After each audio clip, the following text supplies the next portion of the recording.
At yun na nga, ito na yung umpisa ng manasin yung ating mga fairings, yung ating compartment, kung ano-ano pa, para nga palitan na yung ating fuel filter.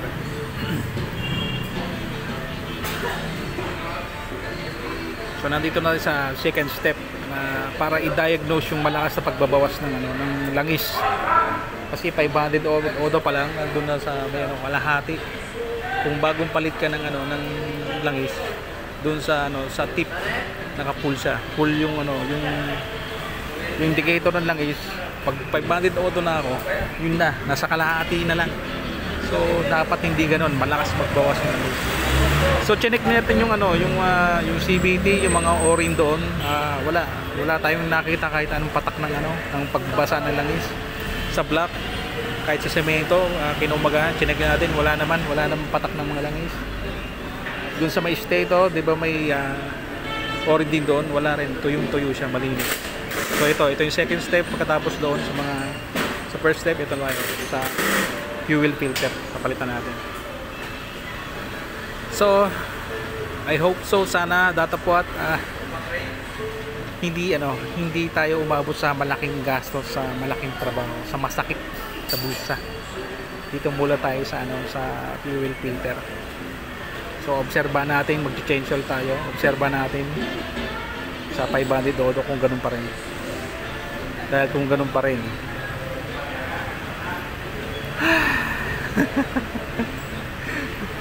so ito, let's do it. Let's do this.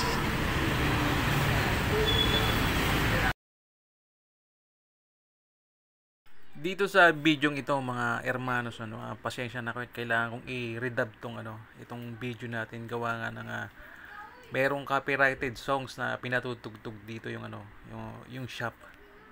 Kaya kailangan ko siyang i-redub ulit. At itong video na to is ito yung part ito yung part 1, so meron pa tong mga part 2 kasi hanggat part 3. Hanggat maaari pinaiiksi lang natin yung video sa sa most possibly na makukuha natin ng video yung complete procedure ng pagkalas dito sa sa ating mga pairings, tsaka dito sa mga equipments niya, mga accessories, para lang mapalitan, maipasok yung bago nating fuel filter. So ito nga dito sa part na to, hermanos, kinakalas na yung dito sa bandang fuel tank taas itong pairings. Siya nga pala, hermanos, doon sa nauna nating live videos na na-upload, maraming nag-comment. So may mga nabasa akong comment doon na anong connect nung malakas na pagbabawas ng langis doon sa sa fuel filter. So yun ang nababasa ko. So ito nga, ipapaliwanag natin mabuti kahit naman ako nung una nagtaka din ako. So ano nga ang connect nung fuel filter doon sa malakas na pagbabawas ng langis? So ito yung paliwanag diyan, hermanos, dahil nga barado yung ibarado yung ating fuel filter. Ang nangyayari hindi kumpleto, hindi sapat, at hindi maganda yung ibinubuga ng injector ng gasolina doon sa valvula. So ang nangyayari, hindi maganda yung sabog ng gasolina. So pag in-start natin, unang start natin sa motor natin is mararamdaman natin naririnig natin yung redondo niya na parang akala mo humahagok. Tapos pag pinihit mo yung sinilyador, yung throttle, hindi siya makabante, hindi siya makausad, gawa nga ng dahil doon sa hindi maganda, hindi kumpleto, hindi sapat yung ibinubuga nung injector, gawa nga ng barado yung fuel filter. So ang nangyayari, mas madami yung chance na pagkakaroon ng carbon deposit dahil hindi nga magandang sabog nung piston do sa gasolina, ay hindi niya na itutulak doon sa palabas sa tambucho. So yung carbon deposit na yun yung sumisira doon sa piston at doon sa mga parte niya. So nagkakaroon ngayon ng gas doon sa ating chamber, doon sa block. Then yun na, doon na mag-evaporate, doon na magkakaroon ng chance na mag-leak yung langis mula doon sa piston. So doon nag-evaporate, doon lumalakas ngayon yung consumption ng langis. Usang gala. Napakaliit ng papalitan, fuel filter lang papalitan mo. Ito na nangyari sa motor, oh. Grabe. Filter lang yung papalitan. Kasi nakalabas na lang yan. Oh.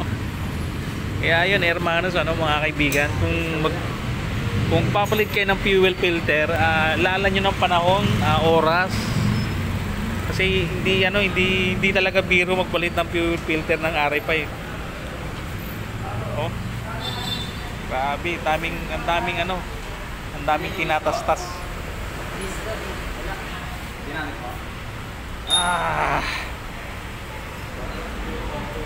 Sige lang.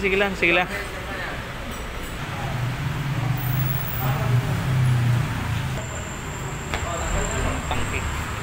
Kasi hindi nga makakadaan dito sa itaas kasi mayroong nakaharang na brace. Ito naka-welding siya. Ayan. So, yan. Sa ilalim siya padadaan.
Unasan, yung tabaklas na yun dyan, yung kaha, unasan mo, pagkakataon mo na yun.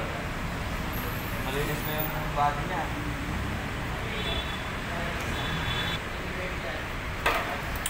Matamaan mo.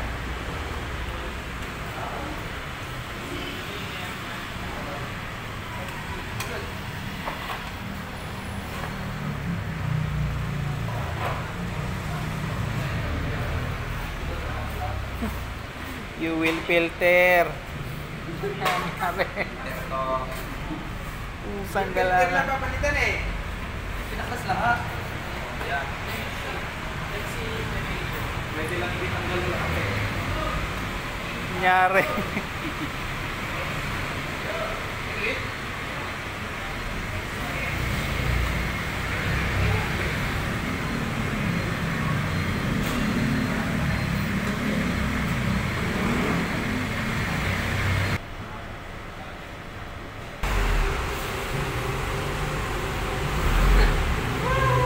Filter lang yan ah.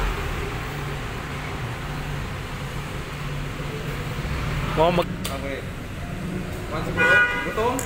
Masay. Wala. Parang sa main. Ano kayo yung sinasabi ni Baste? Brake pad sa version 4? RFI? Oo. Ito, ganitong brake pad. Okay.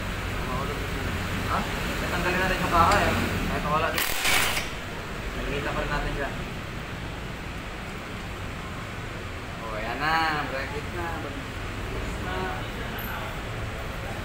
Mabili siya sa'yo? Oo. Okay na na!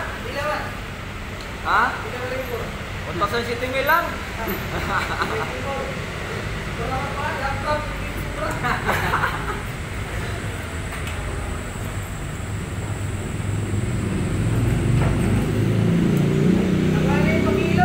Ha?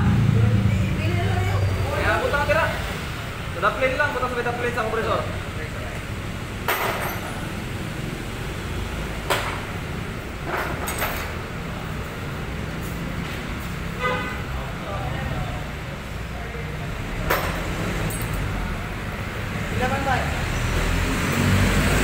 Pisag pila, ayaw lang piso.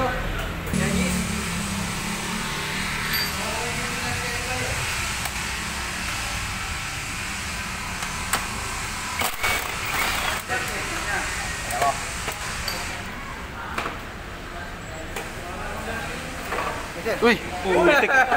Putik ka.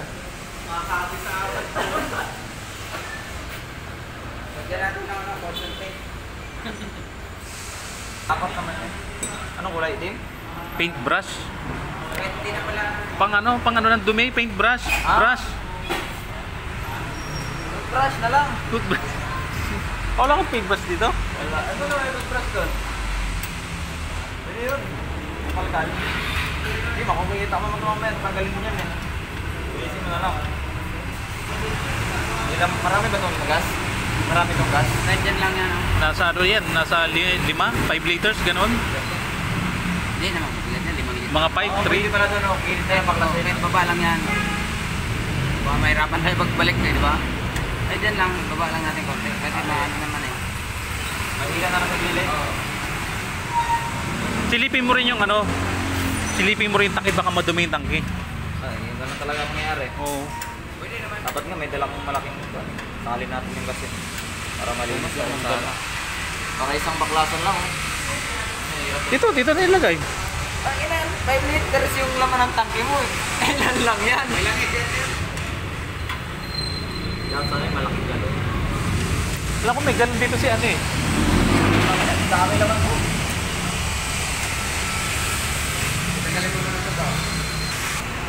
So, ayan ang tangke ng ano, ng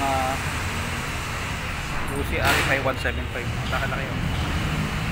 So, total na naman ito sa 9.5 liters.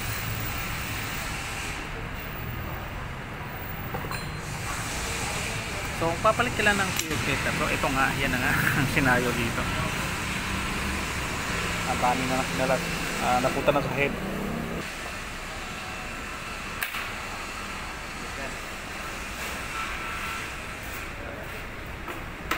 Yung side ng fairings kinalas na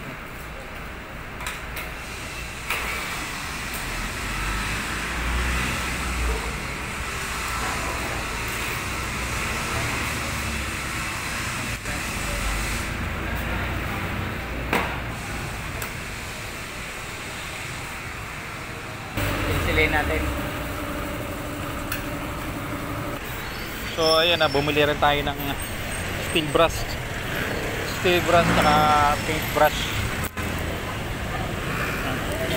para linisin natin yung ano, kalawang, tapos yung mga alikabok dun sa skeleton ng motor. Kasi ito lang yung pagkakataon natin para gawin yun.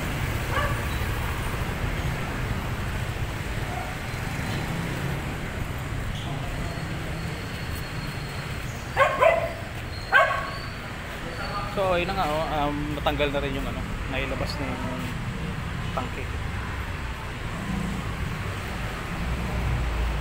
So, sige, break time muna tayo. Oh. Grabe.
At ayun na nga, hermanos, nagpatugtog na naman ng copyrighted song. So kailangan na naman kailangan na naman nating i-redub tong video natin. So itong part na to, ayan na pinipinturahan ko na siya ng pinipinturahan ko na siya ng Pilox dito. Yung wala kasing walang kulay black, so ang available lang is kulay puti. So bago natin Pilox ng pintura yan, pininturahan ng Pilox. So ayan, kiniskis muna natin ng steel brush, no, para maalis yung kahit papaano maalis naman yung contamination ng kalawang, para hindi na siya kumalat. Oh, yun nga, no. Grabe, no. Tapos ayan, kumuha na tayo dito ng ng basahan para punas-punasan yung mga dapat natin punasan habang nakalantad pa sila, kasi pagka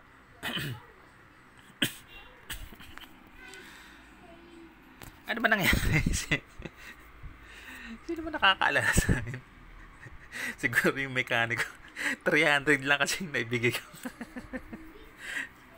Di ba, pagbalik ko, babawi ako, no? Babawi ako pagbalik ko. Ay, ipapakabit naman natin yung twin switch doon sa ating MDL. So ayun nga, balik tayo dito sa video. Dito sa parting ito is pinupunasan natin hanggat maaari yung mga dapat nating punasan ng mga madudumi dun sa skeleton ng motor. Yung tangke pinunasan natin. At dito binabaklas na nga dito yung pump ng tangke. Tinatanggal na yung mga allen boss na nakakabit dito. At ito sinusubukan ng i-drain dito ng ating mechanic yung gasolina, kasi yun nga pala, hermanos, advisable na na kung magpapapalit kayo ng fuel filter is wag muna kayong magpapagasolina, o wag naman kayong magpa-full tank, no, kasi gawa ng ito so 5 liters pa yung laman dito ng tangke ko dito. So nahirapan kami mag-drain kasi wala kaming mahanap na na pwedeng pagsalinan. So ito nga itong puting galon to merong may-ari nito, may laman tong gasolina. Ayun, nagkakaroon pa ng mga tapon, sayang. So hinira muna namin yung galon na yun. At tinanda lang namin kung saan hanggang saan yung gasolinang naka-stack doon. So para ibalik natin sa may-ari. So sa part naman to, ayan, nabunot na nga dito yung ating fuel filter. Ayan, kung makikita nyo, ang discolored na siya, kulay itim na siya. Hindi na siya maputi. So ito yung so ito yung fuel filter na ito yung nararamdaman ko na yun nga, pag bagong start, yun nga, para siyang ampaw, parang mahagok, tapos pag pinihit mo nga, yun nga, hindi siya umaabante. Ayan. At hermanos, puputulin ko muna dito yung videos natin sa kita-kits sa part 2, sa second part itong videos nito. Ipapakita ko naman dito kung paano natin pinturahan yung tangke at i-maintain, tanggalin yung mga kalawang niya. Maraming salamat sa panonood, hermanos. This is your boy, Mr. Freeman, and this is Onga Tonga Team. And see you to the next one, and bye-bye.